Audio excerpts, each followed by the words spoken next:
Okay, good afternoon, everyone. I hope you guys can see and hear me. You might notice that this setup is a bit different because today we'll be mostly focusing on doing demos as live examples of all of the things that we've been talking about. Um, Let me start sharing my screen. Um,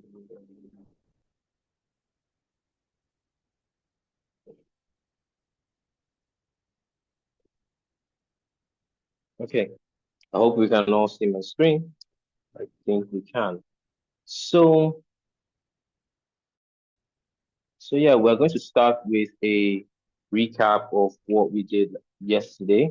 We pretty much went through different kinds of um, photography situations, landscape photography, night photography, low photography, and we try to run through some examples before our time ran out. So today, based off of most of the feedback that we have been receiving, we know that a lot of you are into, or a good number of you are into selling and marketing your products online. So we're going to be, shifting gears, shifting focus to be primarily on product photography. So today we are going to do a couple of demos, couple of demonstrations. I'll turn on the screen on my phone so you guys can see what I'm doing. So we take some product photos, then we'll move into editing. And we said that in the first in the first session, I mentioned that we'll be using two main software for editing, Lightroom and Snapseed. Lightroom, Lightroom Mobile, and Snapseed. Um, we mentioned that Lightroom is of the industry standard, but it does have a couple of limitations if you are not using the paid version, but it's still very, very powerful for the free. So it should be on Lightroom. Yeah. With the free version, you can still do a whole lot on it, and the so what you can't do here for free, you can use Snapseed to do. So today we are going to I'm going to show a few examples of editing in Lightroom. I could go into this and be like, oh, okay, this setting does this, does that. But I feel like we would benefit more from real life situations, from taking a picture to editing the picture. So that is what we're going to do today. I will do like maybe 3 or 4 setups. Then one of you, or maybe two, or even up to three, depending on how much time we have, would also take a photo and we will edit it together. You share your screen and we go through the whole process together. So stay tuned, pay attention for when that time comes up. Then additionally, Mr. Godwin is going to be monitoring the chat because I want us to also do something like this next week, do a sort of like a mobile photo shoot. Then we edit right from taking a picture, setting up the lights, taking the picture to editing. But this time around, it will be one of you guys that will decide what it is that we're going to be shooting. You can choose, maybe bring up an example of something of like a photo that you've been trying to rack your brain on how to reproduce it.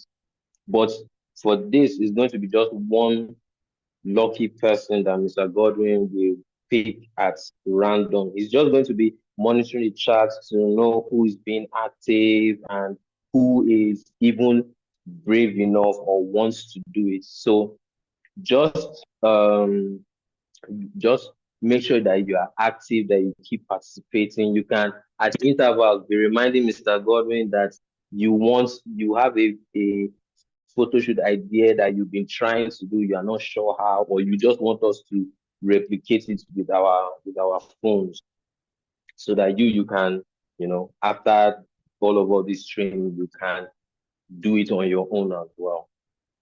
So, um, so yeah, let's look forward to that. Let's be active, be participating. Remember, I said we're going to demo a photo shoot, a product shoot, like a couple of products. I want to do like maybe like 3 or 4.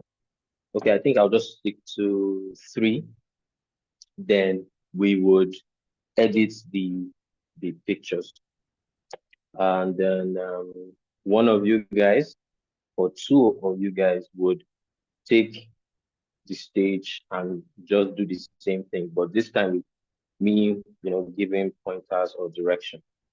Okay, so I think that being said, let's try this. So I will stop sharing here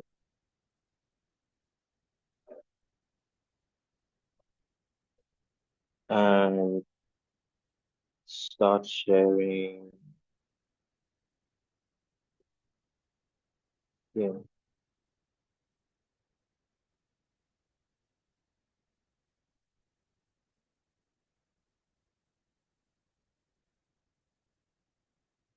Okay.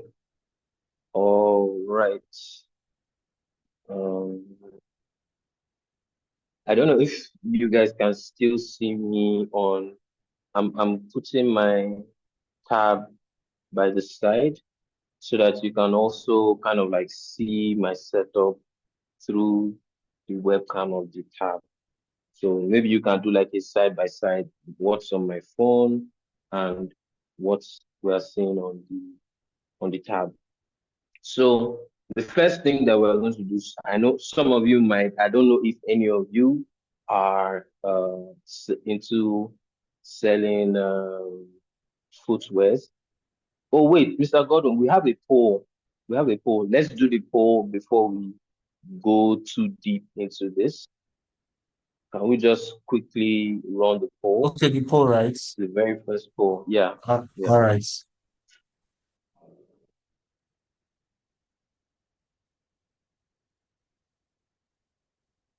Anyway, let me stop sharing screen for a second. Okay, so the first poll is up, and so I'm asking now. Some of you might. I want to let's know where you are. How good are you with editing pictures? Are you to the point that you don't like you just snap picture and upload it? You don't touch it because you don't know how to edit or you don't even know what to edit? Or maybe you can edit a little, or you think you are good, at least decent at it, get good results, or some of you are already bosses at like photo editing. Let's know so that we can let me even know whether I will be slow or I'll be fast. Yeah. So yeah, thank you. And I think we can get back now, get to the demo. Um, so let me share my phone screen again.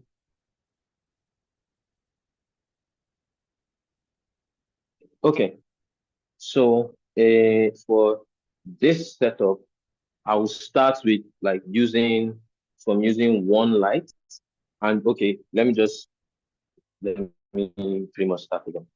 So I said I remember saying that I think some of you might be into selling products like shoes, maybe bags, some stationaries, or like things that are like gifts. Okay, so from the poll, we can see that some of you can edit a little, and a good number don't know how to edit. Okay, so that's fine. That's fine. Okay, so yeah, we would. So I'll show how at least I would take some of all these products photographs using like just the normal lights that we have here, which is just this forgotten what they call this panel lights that is right up there. So just taking the picture with the available light that we have. All I did here is just prop up the shoes on a what can be like a platform. You may not have this Apple box. You might have another crate or carton or something else, and you can also even put different materials or fabrics on the. This is like just a towel. If you had like another fabric that was multicolored, had pattern, especially if the product is monocolored, like it's just one color, like this is all white. It could be good to add that contrast, which is why like using a brown table against a monocolored or white, or if this was even a black shoe, it would work fine. So yeah, so I'm sure you can all see the grades, the rule of thirds grades, and just facing, trying to correct. So let me just shift this a bit so that it's completely centered. Then I can take the picture. I notice that I'm not I'm almost at eye level. I'm almost at eye level. I can go down a bit, then shoot upwards to kind of like give it that low angle um, feel. Then an important shot also top is the top shot. I should have done these shoelaces. I know that's another note. Let your product be as presentable as possible, because you're trying to convince people to buy your product. So you need to show them that it is nice. So now an issue with doing like top-down photographs is if your light source is from above, if your primary light source is from above, you might have a problem of shadows appearing on the product. So let's still just take the photo um, straight on like this. It's also good to, have pictures of it facing you right in front.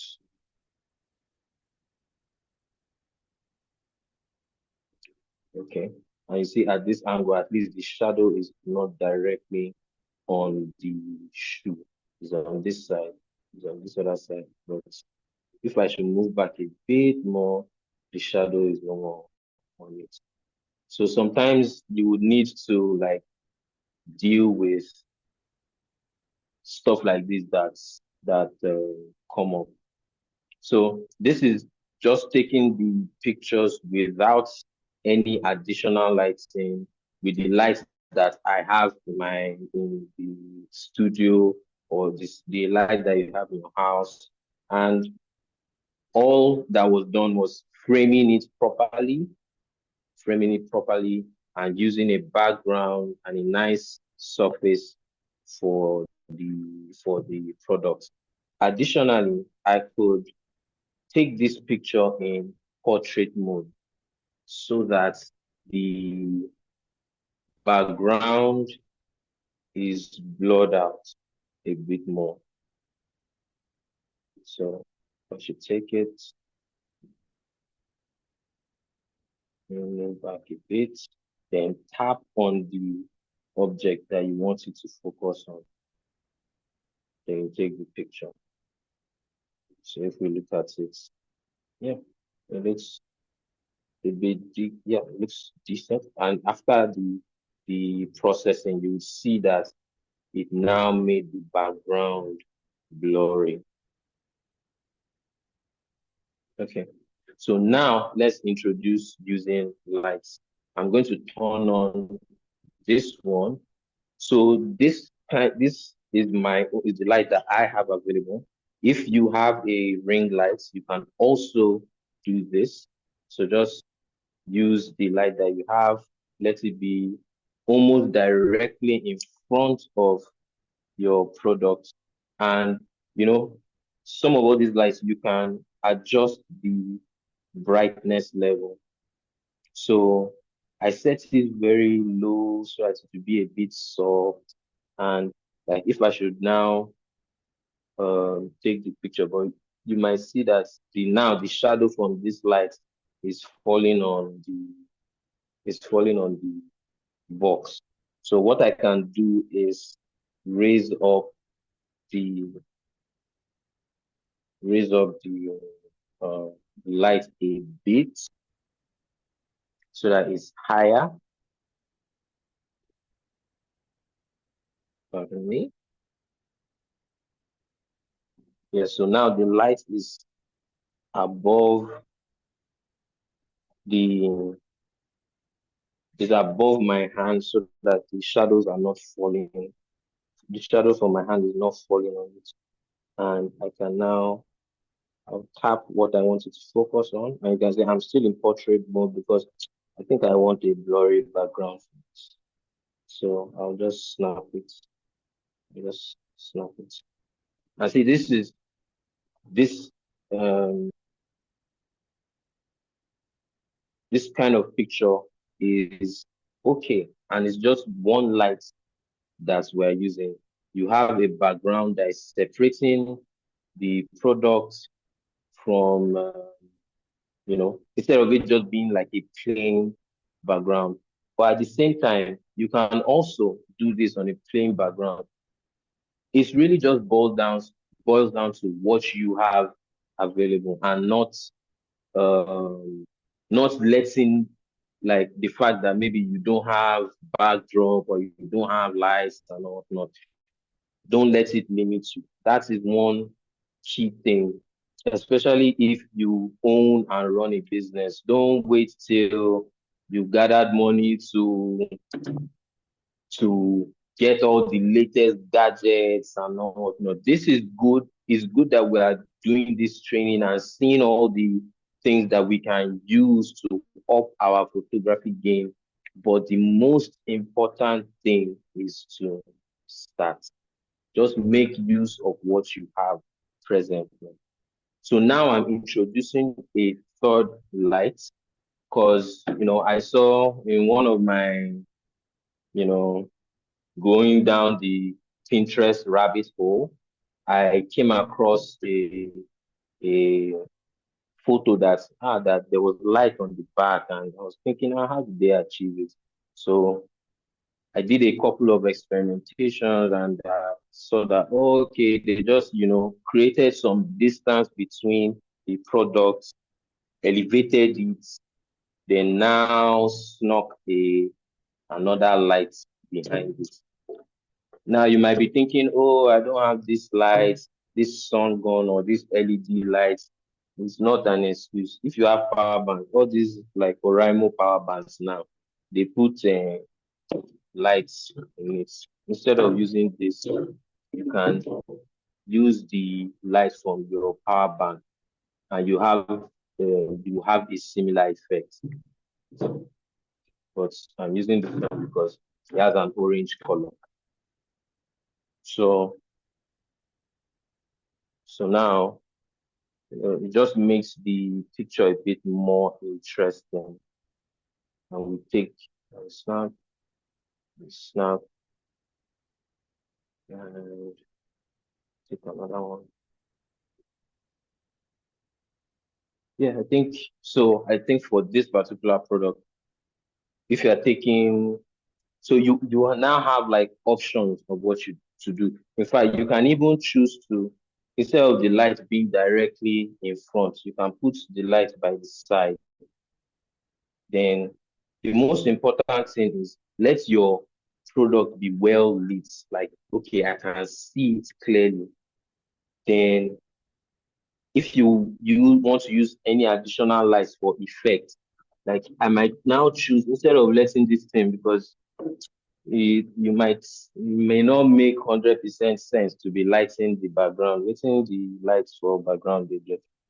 So you might choose to put that additional light that you have to, give some backlighting. Remember when we talked about that 3-point lighting that you have your key lights, that's your main and brightest light on the product. They have like an additional light that will serve as a backlight. Then a few lights that just make sure there's no too much shadow. Right now, our brightest light is this one. Then the backlight is this one. Then the one that is making sure there's not too much shadow is actually the light that we have inside here. So then we now, position properly, make sure that the product is in the center of the frame with our grid. You can also take it from a top angle so that, then you can go in and take some close-ups of the item because if you are if you are going to be selling online, you want people to know that, oh, okay, this is the brand. So pictures of the logo, then, oh, it's all white, but it has some colors. The part of it that has colors, just extra details of what your customers might care about, like the shoelaces, the pattern under. So if I think this, this may have been a good, this may have been a good picture, but alas. So that's that for this example. Um, do we want do we want us to go into editing it, or let's do another example before then? What do you guys think? Edit first or do another example?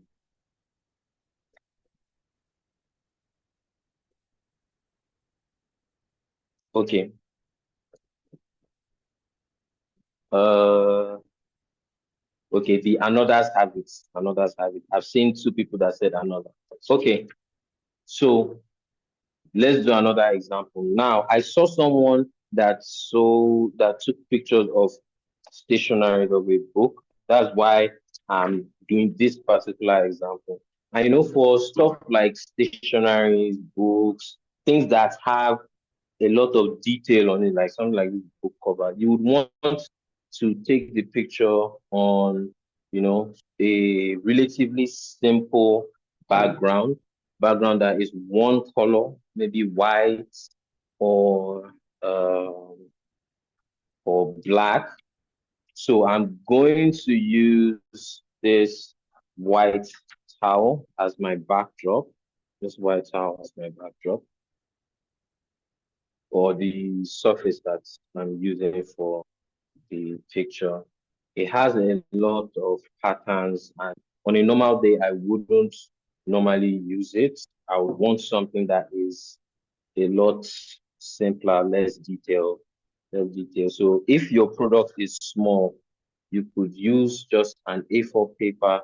Like if your product is as small as this camera, then you would just put it like this. And products like this, they are good for taking what we call top-down shots, shots that you take from directly above. And you can maintain your current light setup and just take a take one photo, take another photo, and be mindful again of your framing. Now, okay, but like for products like this now, for this camera, this tabletop is even fine. This tabletop is fine because it's somewhat even and one color majorly. And the black of the camera stands out. So you can take the picture from this angle, from unlike before with the shoe, we did like a low angle. This low angle still works for it too. And you notice I've not changed the position of the lights and everything, because I can use this as my signature look. That, oh, okay, I always keep the lights here and a backlight there, and always have it on a dark gray background. And once I do that, it simplifies my life. Anytime that I have another product to sell, I just put it here, bam, and come take my um, eye level picture, take a high angle picture, then to give it, because you want people to see the details.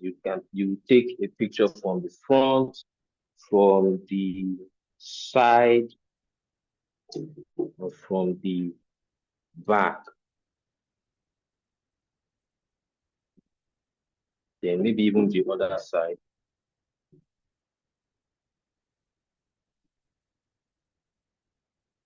And then I believe a top down shot is good for products, especially things like phones, devices, stationaries, because most of the time people would be like picking them up. You're interacting with them from like a top to down perspective.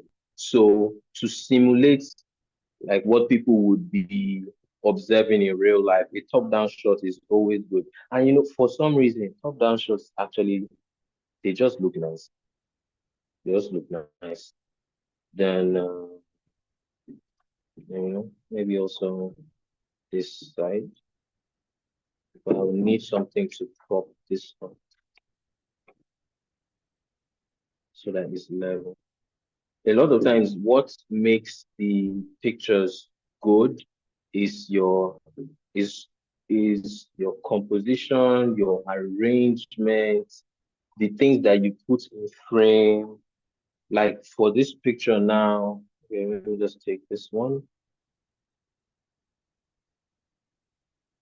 For this picture now, to make it a bit more interesting, I can add like other, photography related props. Put this one here, put this Rubik's Cube here. It has nothing to do with photography, but it just now makes the composition a bit more interesting. Then by the time you take the picture, you know, it's by the time we now go to editing, we can see whether or not it's fine or if it works or it doesn't work. My brain is looking like it does not work, but we have the essential uh, product pictures for this particular product. Then what would be like the final example before we go to editing? Because today I want to make sure that we don't overshoot our time. Okay, so for something like a notepad now, for like this notepad is brown. I can't shoot it on a brown surface because they are the same color. One of the rules of composition is contrast. It's contrast. Like there should be some distinction between the what we should focus on and the background. So that's why I put it on this white um surface. Okay, it's not large enough, so I will use this.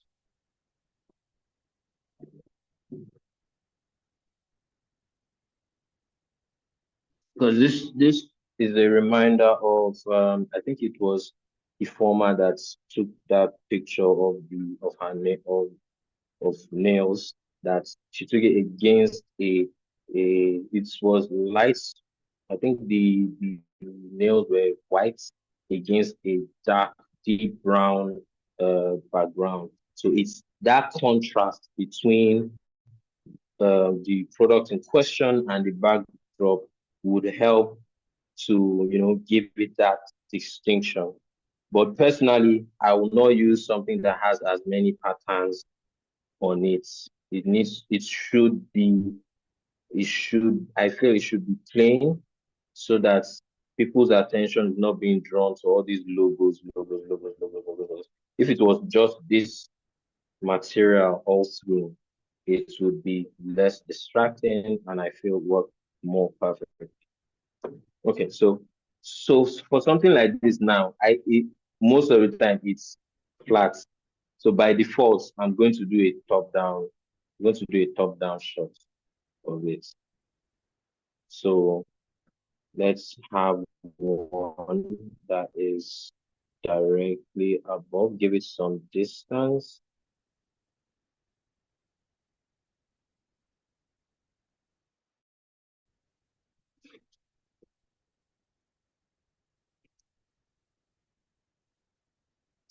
Now there's a feature in Snapseed that allows you to extend the background. So so we would use that by the time we're editing these pictures, particular pictures, because I really don't like um this material. So then I can just, come down and if I use portrait mode to get that blur in the background, take another picture, still maintaining this same lighting setup. You may not like it, and it's always good to experiment, try things, try different positions. Sometimes one light is all that you will need. A lot of times, one light is all that you need because people that are coming online to get products. Okay, there is a feature in Snapseed, not Snapchat, Snapseed that allows that if I take like say if I take a picture like this, that or if I take a picture very close like this, and like I want to zoom out. By the time I'm editing, I want to like zoom out.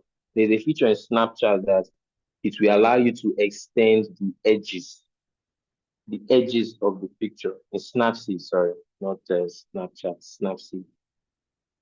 Yeah, okay. So let me try.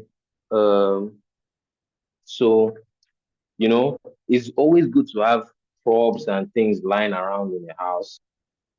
So I can use this Rubik's Cube as a way to prop up the book so that because on a normal day I would be stuck with doing just a top down shot. But by propping something behind this book, it allows me to take a photo like this. I think I've seen pictures like this marketing some books, novels, but they really clean it up in edits to make it like really shine and stuff. Okay, so I think we are good for examples. Let me do this because um this okay, shameless plug, this particular notepad, I'm the one that made it. So anyways, it was limited edition and this is the very last one. So um it's a similar thing.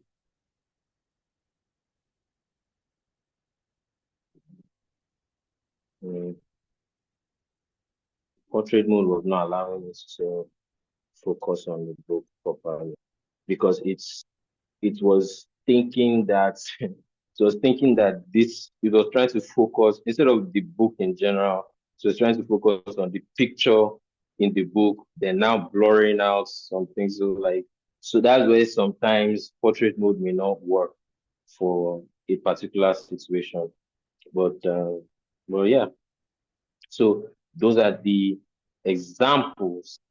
Um, so are we thinking, do we want someone to take pictures or let's just go into editing? I think let's just go into editing. Then one or two.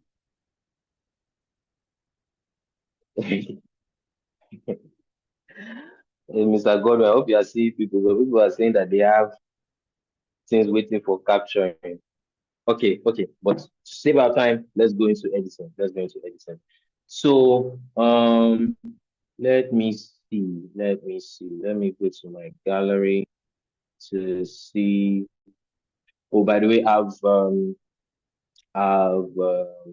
I created a video explaining the burst mode, long exposure, and stuff on iPhone. So I'll share that. I'll edit it a bit, then share on the group, just so that we always have that something that we can reference to explain that.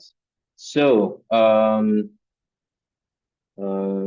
let's okay for the pictures let's now delve into Lightroom. Lightroom. I initially was going to be like, I don't know if I should let people learn Lightroom because this they are paid and unpaid to me. But I said, well, for the purpose of because it's a really powerful tool. But I personally feel Snapseed is easier to use, easier to use. So, yeah, without much further ado, let me just randomly pick a picture. Da, da, da, da, da, da, da. Let's do this one. This one. So one of the first things you want to do when you get Lightroom, you might be seeing this thing that's like graph on the very top of the. We're starting with Lightroom. It's Lightroom we're starting with. You might see. So this is Lightroom. This is Lightroom. When you open it, after you've done the whole sign up and everything, when you open it when you now open it, it will take you to your gallery.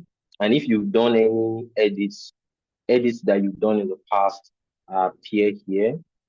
I was playing around with it earlier today. I don't know if some of you remember this particular photo we took last week or when I was doing the demo. So this is the final edits that I arrived at for the picture. But if you long press the image to show you what it was like before. So this is the before editing, and this is after editing. Before, after. In Snapseed, because I also did a test in Snapseed earlier, I'm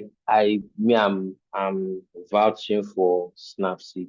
So this is an edit after. This is what it looks like after editing.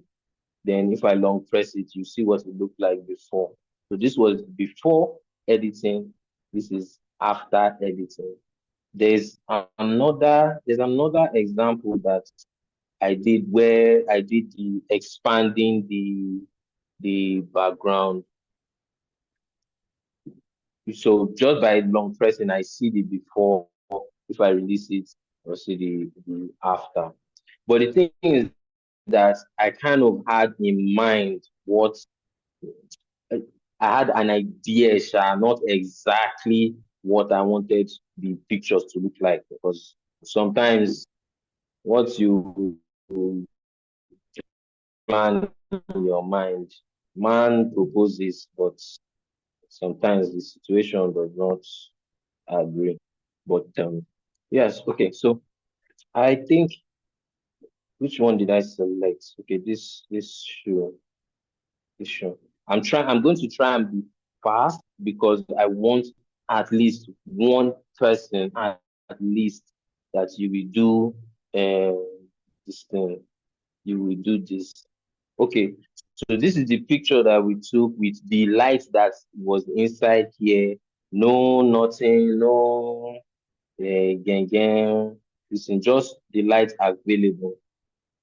But the main thing was that it was bright enough and it lit the product well. So first thing I want to do, or first thing that I usually do most of the time is, I'll just look at the picture and be like, most of the time, first thing I will do is to crop, like cut out. You can see on the top of the image, like there's the wall, the backdrop ends here. So, does not make sense just uploading it. I was too lazy to raise the backdrop higher. So that's my bad, my bad.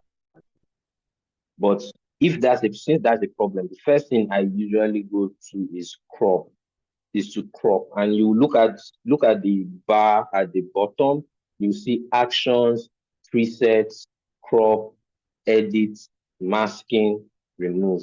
Those two things, masking and remove, that they put there, na your money. That's why they put star beside it. They are paid for features. I know they are done in at for phone for mobile photography. I don't go near that side. Plus, if you take your pictures properly, you won't ever need to bother about that. So let's not bother about that. Actions is like most of those AI features. It's going to ask you to try and download, and you need to pay. Okay, you may not need to pay, but I don't want it. I don't particularly, I don't need it. Presets is for like if you saved something, saved looks, saved settings, and they have like a lot of quick presets that you can use quickly. If you are on the go, you can just, choose natural or choose bright or high contrast. But I tend not to use any of all these presets, but they are there for you if you need them. Usually, the first thing I'll do is, like I said, to crop, especially if there is excess background in the picture. But I need to be careful because if I'm posting it to somewhere, posting it online, I can't just crop anyhow. I need to make sure that the crop follows a particular size. That's where the first button aspects comes in. So most of the time, I know a good number of us upload to Instagram, Snapchat, Twitter, all those places. So you would want your crop to be this 3 by 4. 3 by 4 is usually even the default of the camera. So now that you said that, you can now crop in a bit, crop in a bit. But now all I'm seeing is the shoe. No, it's almost looking choked. And that is actually not nice. So I'm going to leave the crop. I'm not going to change it. It's my fault for not raising the backdrop higher. We can try in Snapseed now, that expand feature will come in handy in this particular situation. But let's move on. So the main place we are going to be in this Lightroom is edit. So under edit, there are different options. Light has to do with like brightness, contrast. Color has to do with like how vibrant or saturated the colors are. Blur is if you now want to manually make a part of it blurry or not. Then effects, you can put in certain effects. Optics. Okay, as I'm saying all this, let me just be showing this. Yeah. So like under light now, there are different options. Exposure pretty much has to do with the brightness. Contrast is the what I would say like the difference between extreme dark between light and dark. The higher your contrast, the more it will push up, it will make the darker things dark, then lighter things lighter. So like for example, if I should increase the exposure of this, if I slide the exposure, it's becoming bright, it's unnecessarily bright. Because actually when we took the picture we took was well exposed. So it doesn't really need for us to make it brighter. So but I like increasing the contrast, because it kind of makes things appear, sharper. So I'll just increase. And one rule of thumb is less is more. Less is more. You don't need to do too much. I say sometimes some people when they're editing, they drag all the buttons and everything, and it's a bit excessive. Sorry, what was that last comment? Um,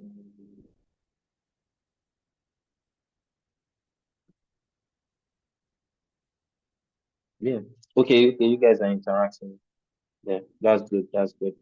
Okay, then highlights has to do with the brightest parts of your picture.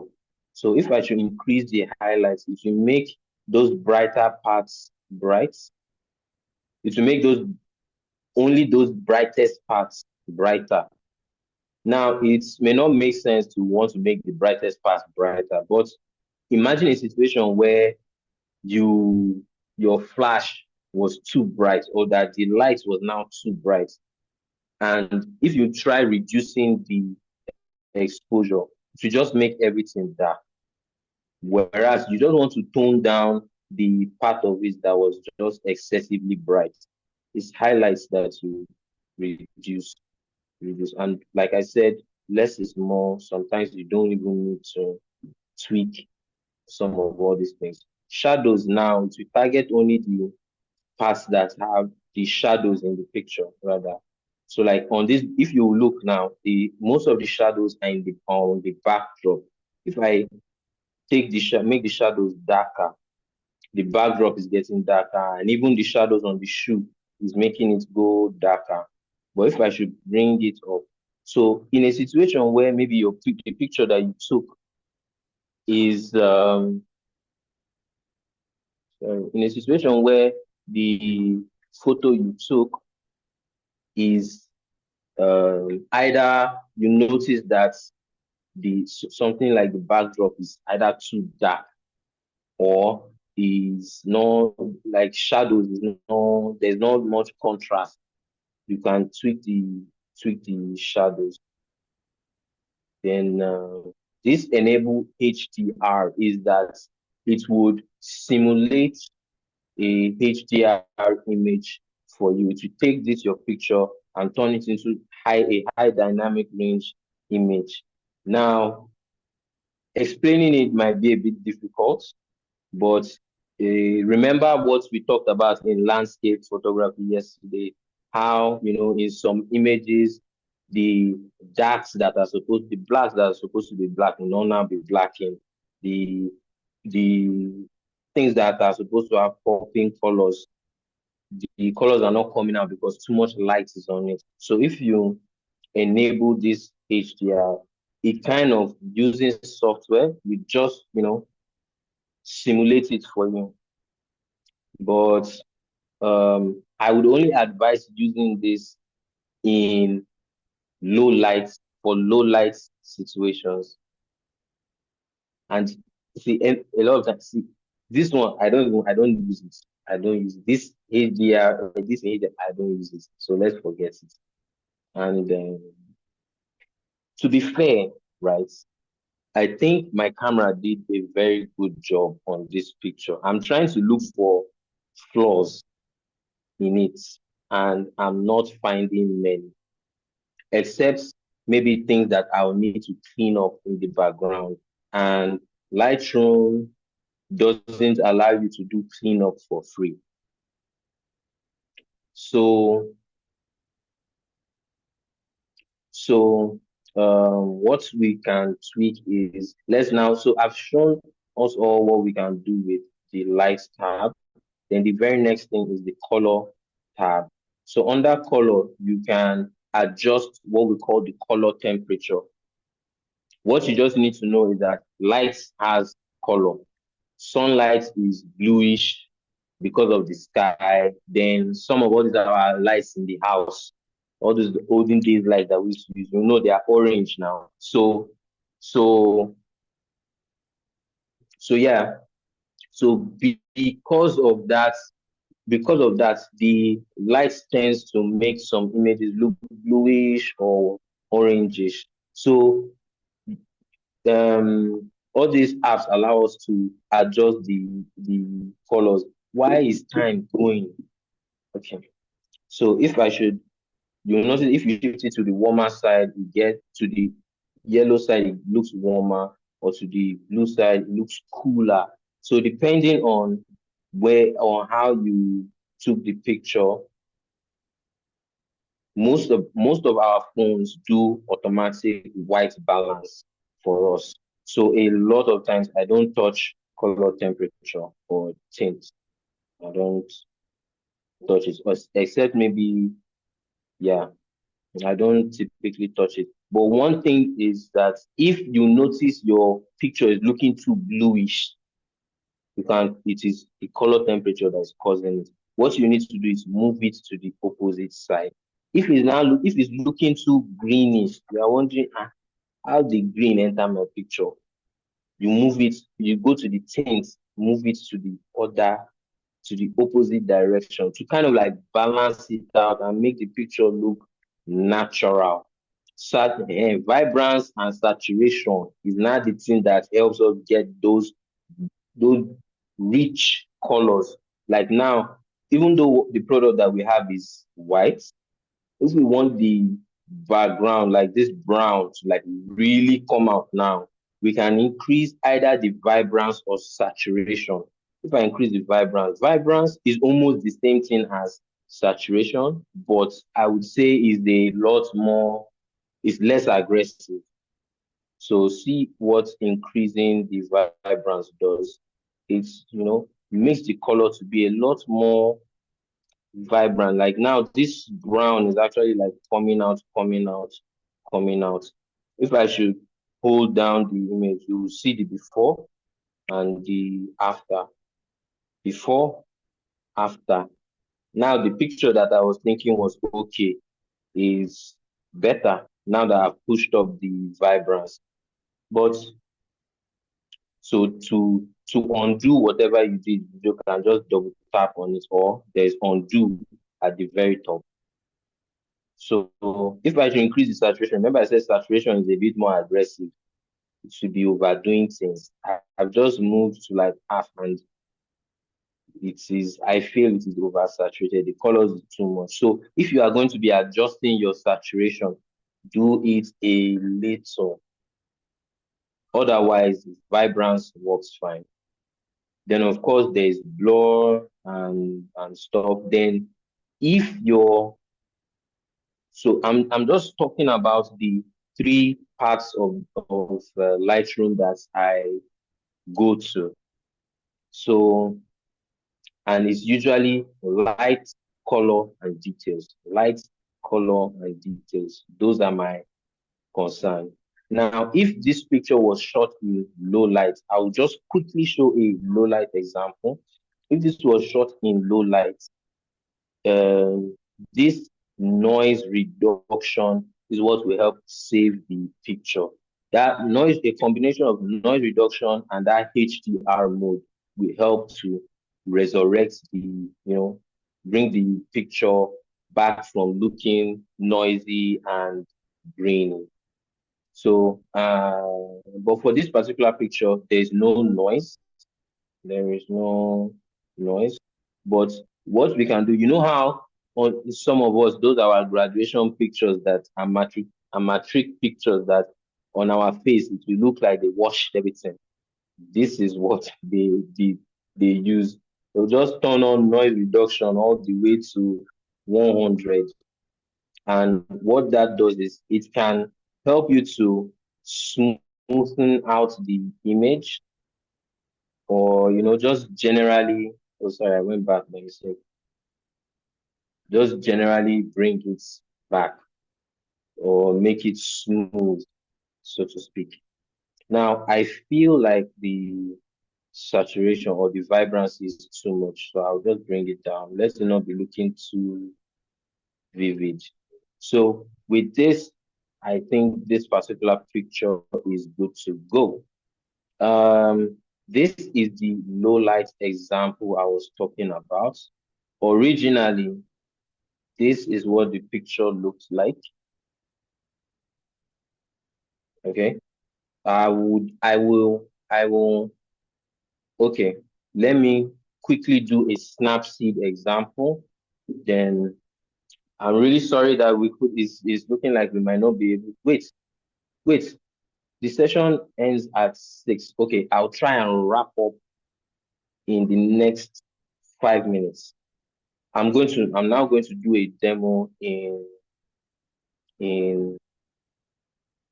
hmm, I feel like might be a bit unfair, but let me do a demo in Snapseed. So let me open Snapseed again.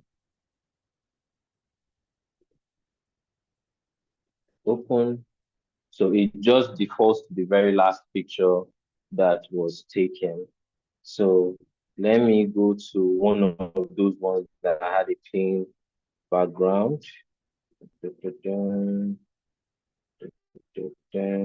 Which ones? Which one?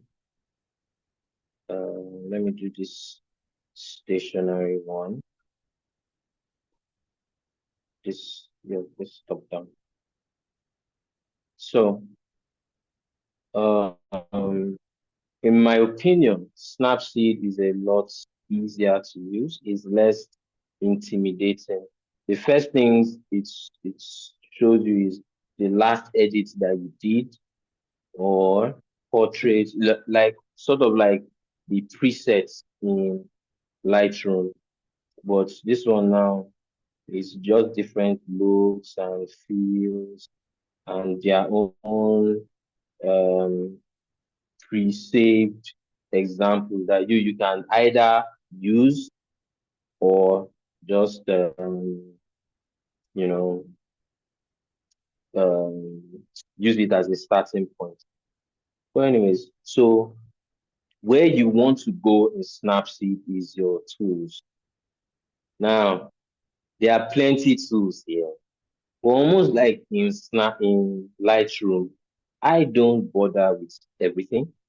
I mostly stick to tune image, details, curves, white balance, crop. Okay, I use a lot of them. Expand, I'm going to show us the expand, and I don't, then healing. So healing. Yeah, would have used in, okay, I'll use it here and I'll show us what I mean. So now the first tool I tend to use is tune image. Then for you to bring up the options, you just press this. You see the X, this gear tuning button. That tuning button is what you press. Either that, or I think you just on the image just slide up and it starts bringing you the options. I'm sliding up and down. So if I want to increase the brightness, I'll just slide either left or right. Left to reduce brightness, right to increase brightness. So in Snapseed, instead of saying exposure, they said brightness because Snapseed is for we normal people. So yeah, let me increase the brightness of this. I'm just on my hand, on my phone. I just long, well, not long pressed. I just started sliding right to increase the brightness, and I think this level of brightness is okay. Maybe a little more, too much. This is okay. I could, that histogram that was in that graph thing that was in Lightroom, the bottom left, if I should just click it, I'll see it. But I don't think we need it. We can use our eyes to judge whether or not we're doing the right thing. And already just by increasing the brightness, it's getting there. The very next thing I do is increase the contrast. So Snapseed, they kind of knew the go-to things that people would need to do and just put it in an easier way for you to access. So I slide right to increase the contrast. This is a bit too much, just a little, because I always say less is more. Less is more when it comes to editing. So that things don't start looking bad or artificial. Then saturation, there is not much colors in this, but by increasing the saturation, the brown is now really coming out. Okay, so ambience, I don't know what that is, so I don't use it. Highlights, highlights is like this white now because I'm going to make this white to like really stand out more. Let me try increasing the highlights, but that results in color now leaving the book. So no, highlights is not what I want to increase. Good a thing. Um, I can just go to now shadows and increase the brightness of the shadows or make it darker. Nope, increase it slightly, slightly, only so little. Then,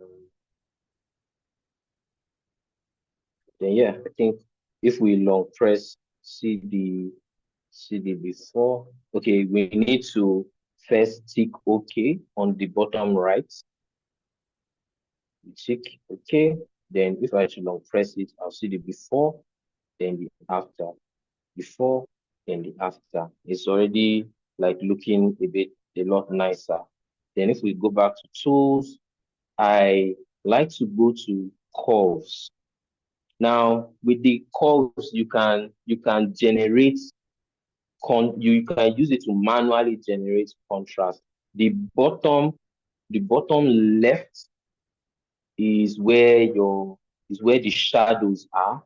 So if I should like with my thumb around the bottom left place and just raise it up, the things that were in shadows are now becoming brighter, brighter. But if I take it down, the things that were in shadows are now a bit darker.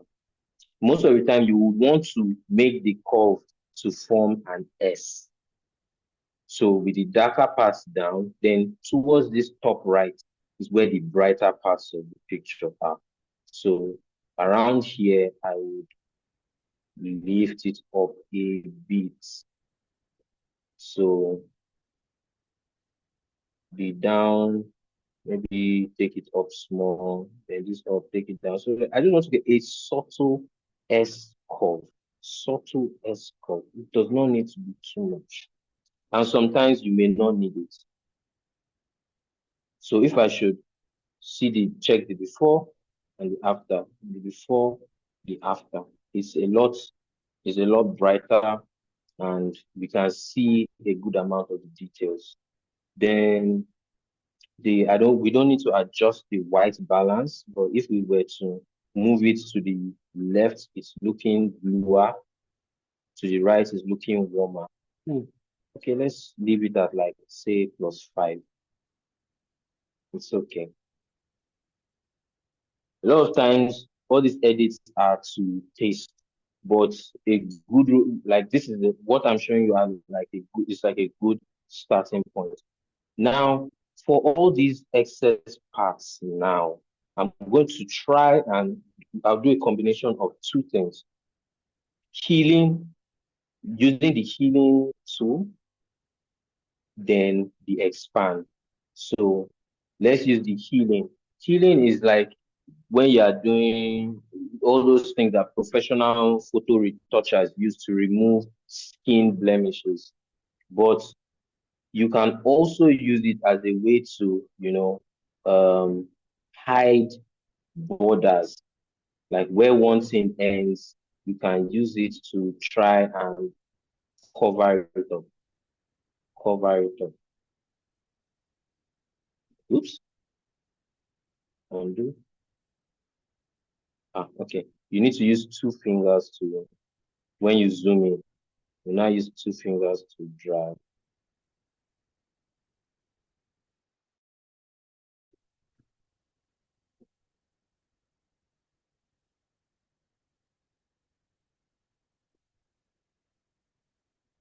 So I'm just using it to the parts where like these edges, just using it to like blend it.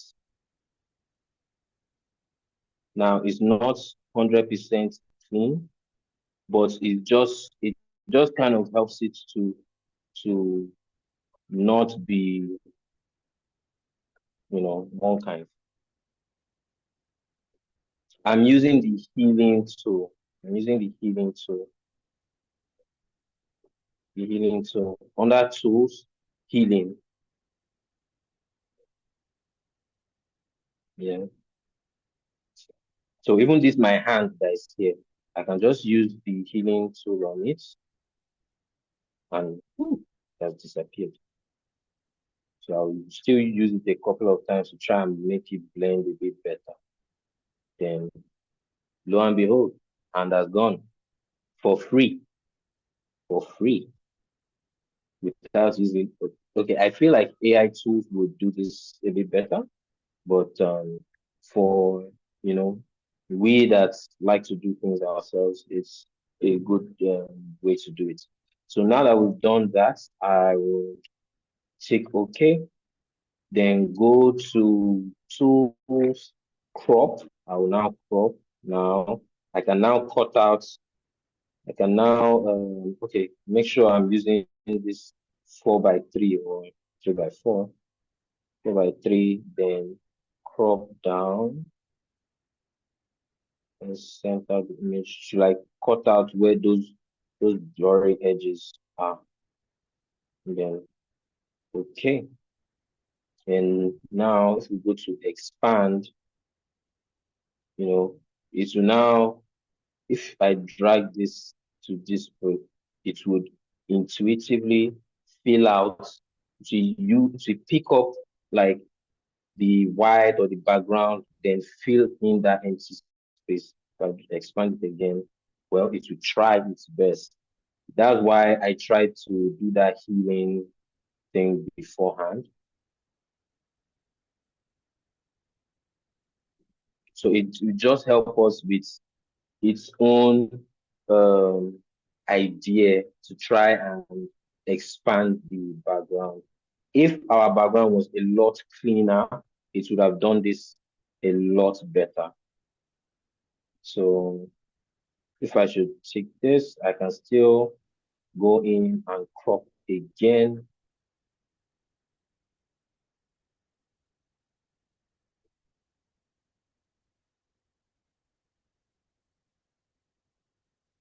Then use the healing tool, just clean those edges.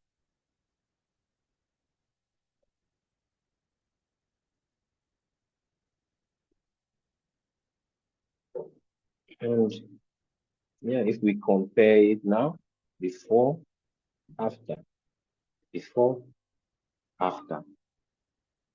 So, um, is there any other example that I need to do? Okay, we have 20 more minutes. Oh, we have 20 more minutes. Do we let someone try an example, or yes.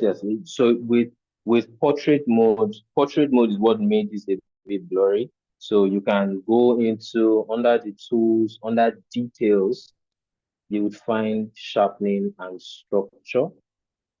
And that's so you can just drag it to the left to make it a bit sharper.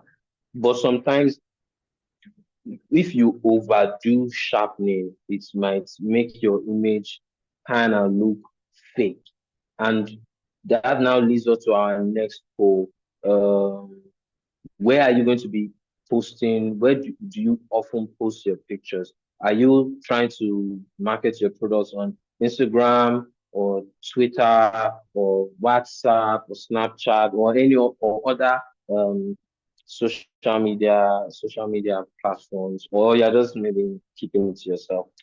And because on some of all these platforms, by the time you do sharpening or push some of these edits to the extreme, they kind of now end up looking not too nice or a bit artificial, or the kind that somebody will say that they edited this picture now, they edited it too much.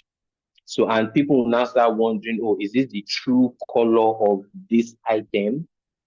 So it's one of the things that we need to be careful about. And that's why I always say less is more, less is more. So I don't know if at this point Mr. Godwin will tell us if we have time for someone to try this. Or you know what? Um let's I will do one more example of editing. In fact, I will show you the ones that I edited earlier. I'll try and bring them up here and show you what I did.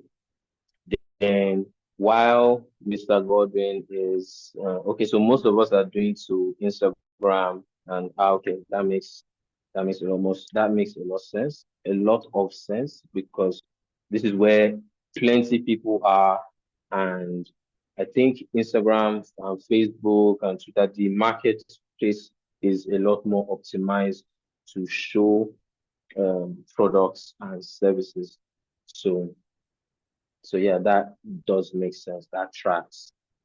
So I will do one more example while Mr. Godwin is looking through and is going to select the person that would you know tell us what photo shoot we are going to replicate next week.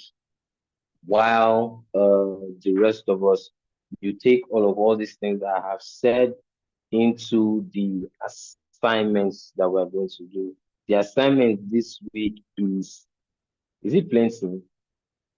I don't think in my opinion, it's not that plenty. It's just standard. Um, okay, so the one more example, um, open, save.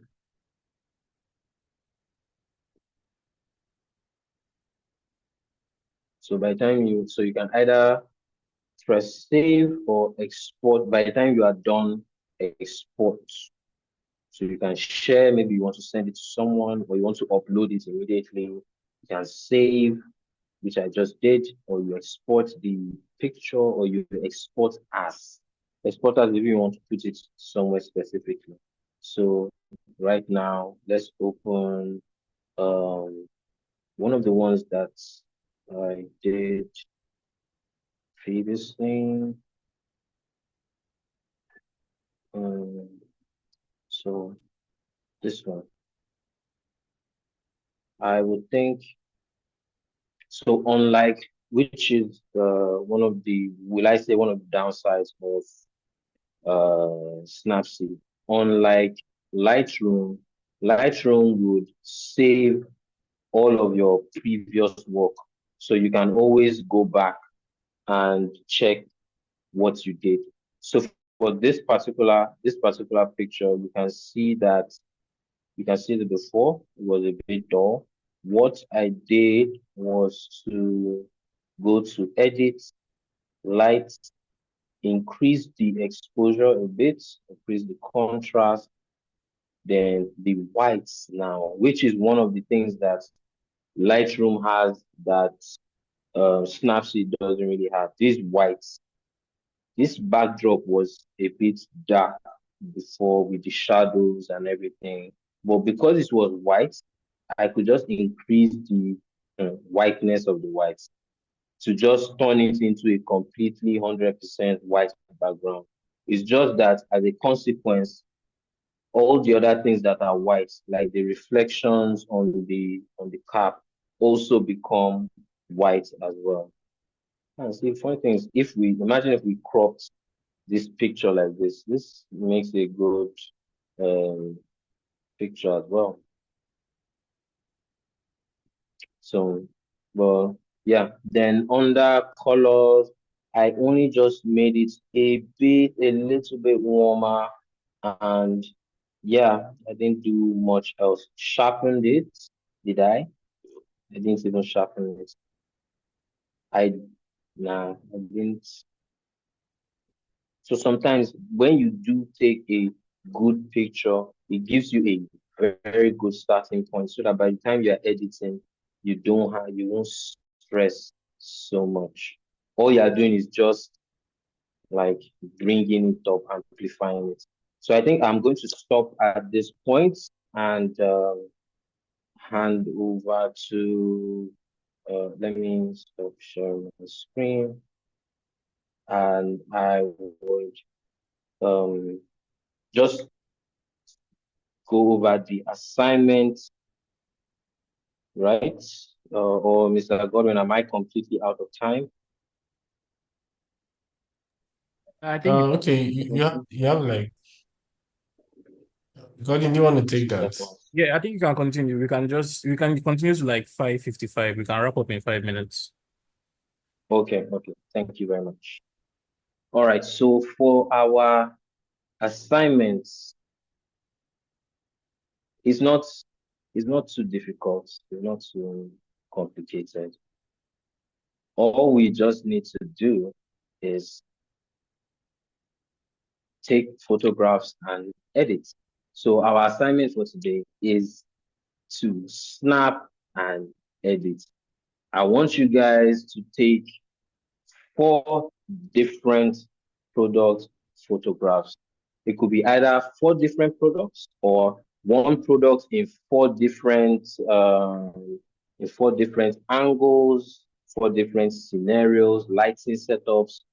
Just take all of what you learned today and yesterday and all throughout this program and produce 4 products photographs, and you would edit them.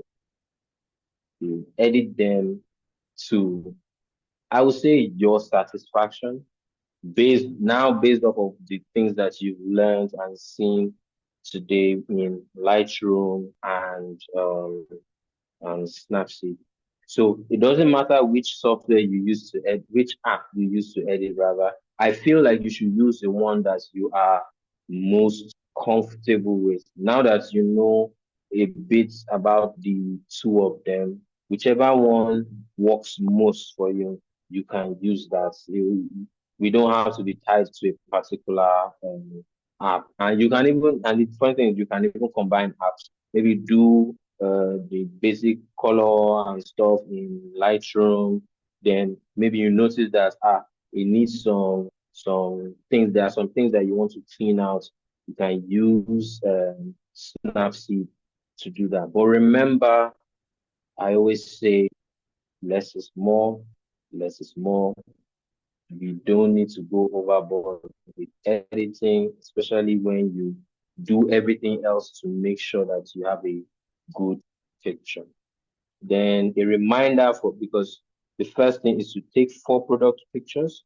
Then the photos from the previous assignments, because I remember yesterday we dropped an assignment for y'all to take photographs, and those photographs I removed light painting because that is a bit difficult to do with mobile devices.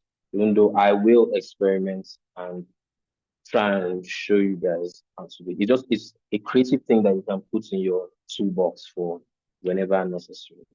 So yes, yesterday's photos are a low light, like take a picture in a low light situation.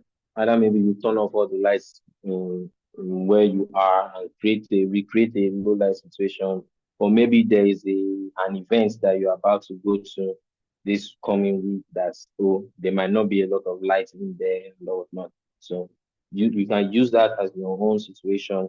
An action photo using burst mode. Burst mode. I know we mentioned it yesterday, and I'm going to like resend a video on how to achieve that on your iPhone. I also do for like it's just that with Android devices they can be so different, but I'll try and put the precise method for Android. And there's only one method, at least for current iPhones. So I would send that video, then long exposure as well. I'll also explain that. Then, just give us a creative shot, a, a picture that tells us about your creativity. You might take the picture upside down, a low angle, it might, I don't know. It's now left to you to do something creative. Then I think, yes, that is it from me. I hand over to Mr. Godwin to tell us who will tell us what we are doing next. Thank you so much, Mr. Soto. That was a very insightful and practical session. I could see that the participants were really excited because there was a whole lot of engagement. Thank you so much. Also, there's some questions that I can see I've responded to. So the link for this assignment, when are you going to, get that ready for them? I would make the link available tomorrow. Tomorrow. Okay, awesome. Okay, so yes, to our participants, thank you so much. Thank you for your proactiveness. Thank you for staying through the session. I'd just like to reiterate that for you to be eligible to get your certificates, you need about 70% attendance because we're going to be issuing certificates, at the end of the training session. Um, Also, we're going to reward people that actually, did very well in the outcome of their assignments, based on the facilitators' evaluation and judgment. Um, Also, I'd like to add that there's a survey in the group chat, which I'll be posting almost after every weekend. So I would really appreciate if you guys could actually like take a stab at that survey and, just to give us a little feedback on your experience on the training session, where you would like us to improve on and whatnot. Also, please do follow us on all our social media platforms, LinkedIn, Instagram, all the social media platform. We really appreciate. We'll also be here next weekend, the same time, 4:30 p.m. And the room opens by 4:15 p.m. So thank you so much. If you have any questions, please use the WhatsApp platform to ask your questions, and that'll be all from us. Thank you so much, Mr. Sonto. Do have a wonderful evening, everyone.